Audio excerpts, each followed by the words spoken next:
when I got to Mongolia, there was the 6th member had been baptized. What we didn't realize was there was a 7th member in Mongolia.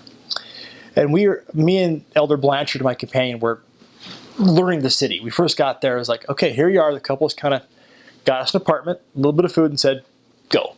So we're learning the city, trying to figure things out, and Americans were very weird to see for a Mongolian. And so as we're going around, people are trying to buy our backpacks and sell us things and things that happen to any kind of American or foreigner in a different place. And so we're kind of on the guard defensive, and we're at the State Department store, and my companion says, Elder Hansen, I'm maybe 15 feet away looking at something. This guy's trying to buy my backpack in German. And I took 4 years of German, and my companion had a year of German. Can you give me a hand and tell him I'm not selling my backpack? So I start, come back, and we start speaking in German. And he tells me that he was in Germany, and he says, Mormon. I'm like, yeah, we're Mormons. He said, well, I was in Germany, and I met the missionaries there in Germany. I'm like, oh. And so we're trying to invite him to church. Well, at high school German, you don't learn too many church words. So as I'm trying to think of a church word, I say to my companion, I say some word in Russian. He says, "Ты говоришь по-русски? You speak Russian?" So, да, я знаю немножко русский язык. I know a little bit of Russian language because I learned 3 months in the MTC, and I had a year in high school. And so we start speaking in Russian, and so I'm inviting him to church in Russian. And says, you'll love this beautiful service, and you'll learn about Jesus. And he kind of looks at me and he says, Нет, ты не понимаешь. You don't understand me. No, you don't understand. He says, я член.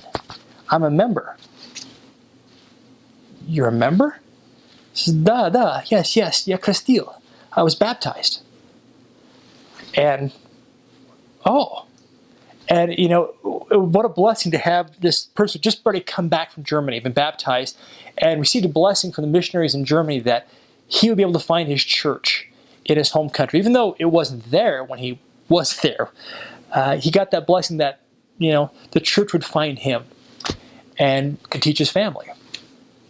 And, I think it's no small coincidence that he spoke German and Russian, and he found the 2 missionaries who spoke German. We were the only 2 who spoke any German, and I spoke by far the most.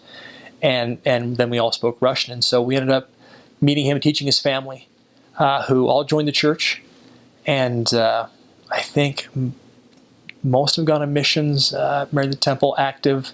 I'm actually friends with a lot of them on Facebook. But to get the chance, and we actually taught his family in, we called it the Erlitzchel, which was a mongrel language. So we'd teach in Russian. He would translate into Mongolian with a little bit of English in there. We'd use some German. And, so the discussion really was in Russian, Mongolian, German, and English. And it was all these different languages in there. And he'd translate for his children. And but then he baptized his family. And, it was a key part of growing the church there. But definitely, I thought a miracle there where, I'm sure to have gone back to your country thinking, my church isn't there, to see the missionaries the first week you're back saying, they're here. And so I remember as I left Mongolia, we, big hug and hard goodbyes. But, he and his family are doing really well there, it seems like. And so it's a great experience to kind of have that, actually the 7th member. And then he helped grow the church, lots of his friends, and a lot of instrumental people there.